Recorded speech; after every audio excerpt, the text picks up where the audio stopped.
سادتي وسيداتي، طيب الله أوقاتكم أينما كنتم بكل خير. أحييكم وفيما يلي نشرة أخبار المساء من الفضائية الإريترية والمستهل بأبرز العناوين.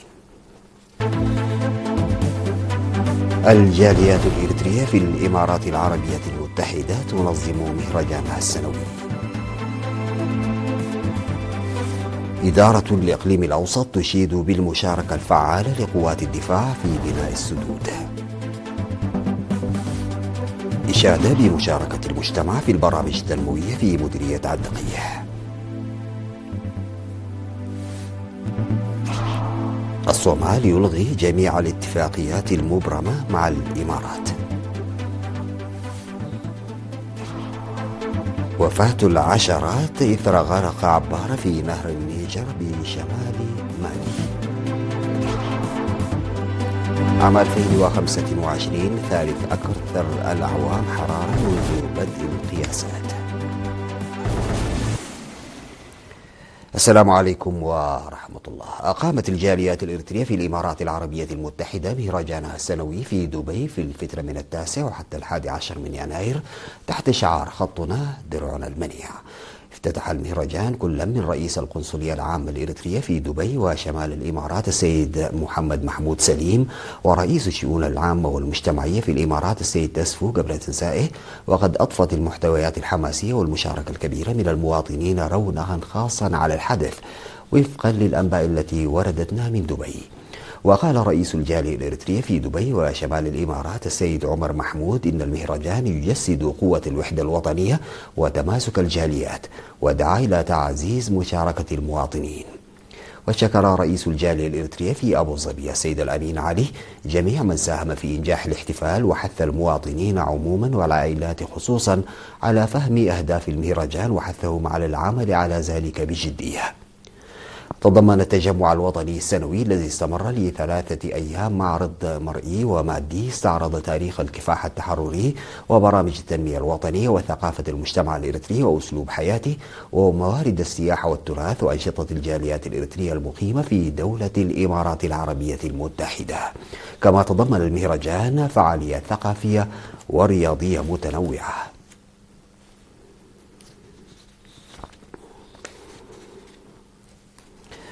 صرح المهندس أبراهام دانييل مسؤول البنية التحتية الزراعية بإدارة الإقليم الأوسط بأن خزانات المياه التي بنيت في عام 2025 وما قبله قد شيدت بمشاركة فعالة لقوات الدفاع. وأضاف أن المنطقة تضم 89 سدا و45 قناة ري بسعة تخزينية إجمالية تتجاوز 69 مليون متر مكعب من المياه، منها 12 قناة لمياه الشرب و77 قناة لتطوير الري و45 للثروة الحيوانية والاستخدام المنزلي. وأضاف المهندس دانييل بأن السدود هدفها تأمين مياه الشرب للبشر والماشية وستساهم أيضا في تنمية البساتين. في الختام حث القرى على العمل بجد على صيانة آبارها لضمان استمرار عمل خزانات المياه لفترة أطول. وبحسب وثائق إدارة الإقليم الأوسط فقد زادت مساحة الأراضي المروية من 232 هكتارا في السنوات الأولى للاستقلال إلى 2000 هكتار.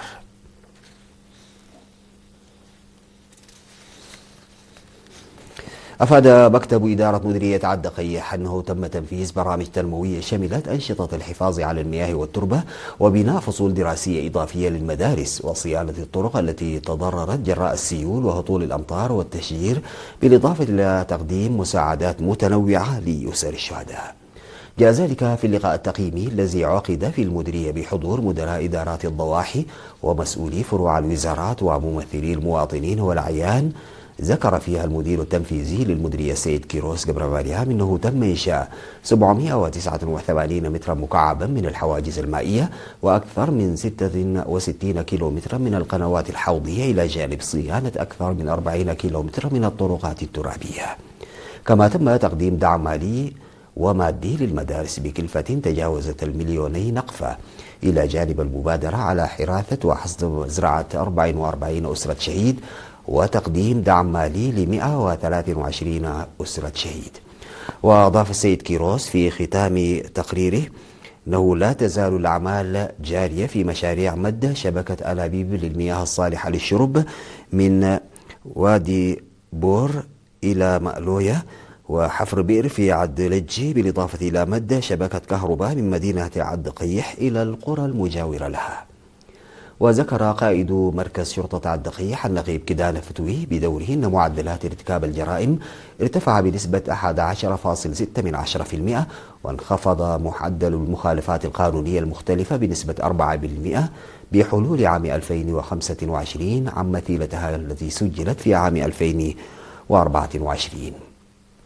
وأشار مدير المديرية السيد هبتاي تسفازجي لأهمية مشاركة المجتمع الواعي في إنجاز البرامج التنموية، معربا عن ثقته تمكن المديرية في إنجاز جميع البرامج المرجوة بنجاح. هذا وتشمل مديرية عد قيح 21 إدارة ضاحية و109 من القرى يقطنها أكثر من 68 ألف نسمة. وضعت تنظيمات الموظفين المدنيين لمكتب الجبهة الشعبية للديمقراطية والعدالة في الإقليم الأوسط خطة عملها لعام 2026 في الاجتماع الذي عقدته اليوم 14 من يناير. وذكر مسؤول الشؤون السياسية في مكتب الجبهة بالإقليم الأوسط السيد إيوب راية أنه يجب العمل على البرامج التي لم تنجز في العام المنصرم ضمن الأولويات المنشودة، موضحا مجمل الأنشطة التي نفذت في عام 2025 استنادا إلى التحديات التي واجهت العمل وجوانبه الإيجابية. وأوصى مسؤولو الفروع على تعزيز مساهماتهم حيث تتناسب مع عدد أعضاء المجموعات التي يمثلونها.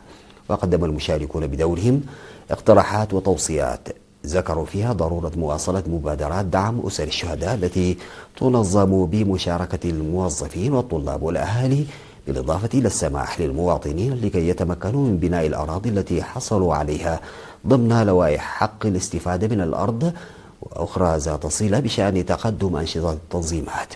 وحث مسؤول الشؤون التنظيمية في الجبهة الشعبية للديمقراطية والعدالة سيد يوسف سايق في كلمته الختامية اللجان التنفيذية لأن تلعب دورها الأساسي في الأعمال التنظيمية لتوسيع المشاركة الاجتماعية في البرامج المنشودة، مشيدا بمساهماتهم في إنجاز أعمال ناجحة في العام المنصرم 2025. فاصل سادتي وأعود بالأخبار الخارجية.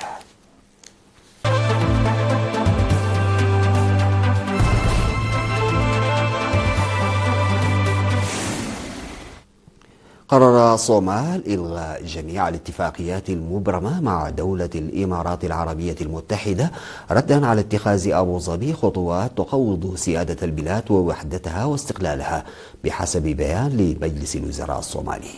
وأوضح البيان أن مجلس الوزراء أنهى جميع الاتفاقيات مع حكومة دولة الإمارات العربية المتحدة بما في ذلك الوكالات الحكومية والكيانات ذات الصلة والإدارات الإقليمية داخل البلاد. وأكد الصومال أن هذه الأفعال تعد مخالفة لمبادئ السيادة وعدم التدخل في الشؤون الداخلية واحترام النظام الدستوري للدولة.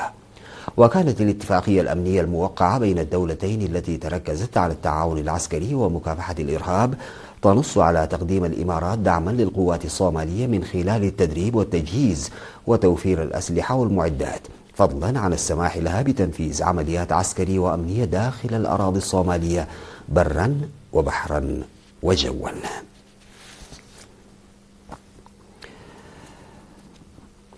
غرقت عبارة حاولت الوصول إلى بلدة على نهر النيجر في إقليم تمبكتو بشمال مالي بعد اصطدامها بالصخور، ما أسفر عن وفاة عشرات الأشخاص وفقا لما ذكره مسؤولون محليون وأقارب الضحايا.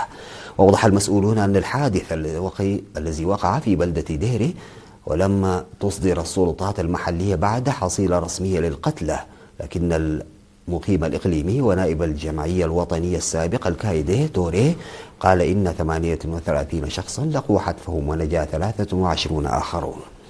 وتعد الزوارق التقليدية من وسائل النقل الأساسية التي يعتمد عليها عدد كبير من سكان شمال مالي للتنقل بين المناطق الواقعة على ضفاف نهر النيجر وروافده.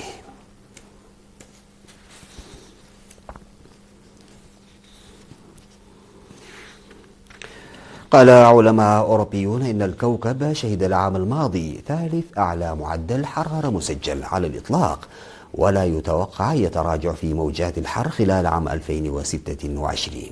سجل متوسط درجة الحرارة العالمية لعام 2025 ارتفاعا قدره 1.47 درجة مئوية فوق مستوى ما قبل الثورة الصناعية، وفقا للبيانات الصادرة عن المركز الأوروبي لتنبؤات الطقس متوسطة المدى، مما يجعل السنوات 11 الماضية الأسخن في السجل التاريخي. من جهته أكد مكتب الإرصاد البريطاني بياناته المستقلة التي تظهر أن 2025 هو ثالث أحر سنة مسجلة، وتعهدت قرابة 200 دولة في قمة تاريخية عقدت في باريس عام 2015 بالحد من الارتفاع طويل الأمد في درجات الحرارة العالمية إلى 1.5 درجة مئوية، لكن استمرار الاحترار جعل هذا الهدف في موضع شك كبير. أطلقت الصين صاروخا حاملا من طراز لونغ مارش 8A في مقاطعة هاينان جنوبي البلاد لإرسال مجموعة جديدة من أقمار الإنترنت إلى الفضاء. وانطلق الصاروخ من موقع إطلاق المركبات الفضائية التجارية في هاينان، ونجح في وضع الحمولات وهي المجموعة 18 للأقمار الإنترنت ذات المدار المنخفض في مدارها المحدد مسبقا.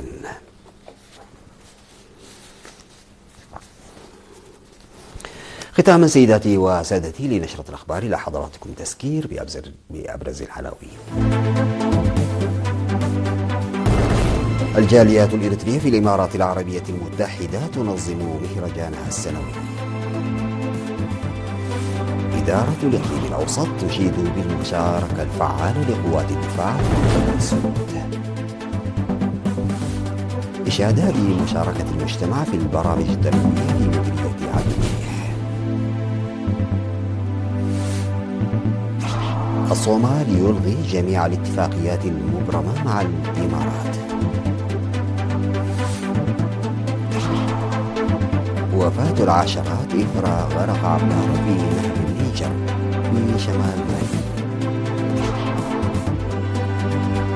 وعام 2025 ثالث أكثر الأعوام حرارة منذ بدء القياس.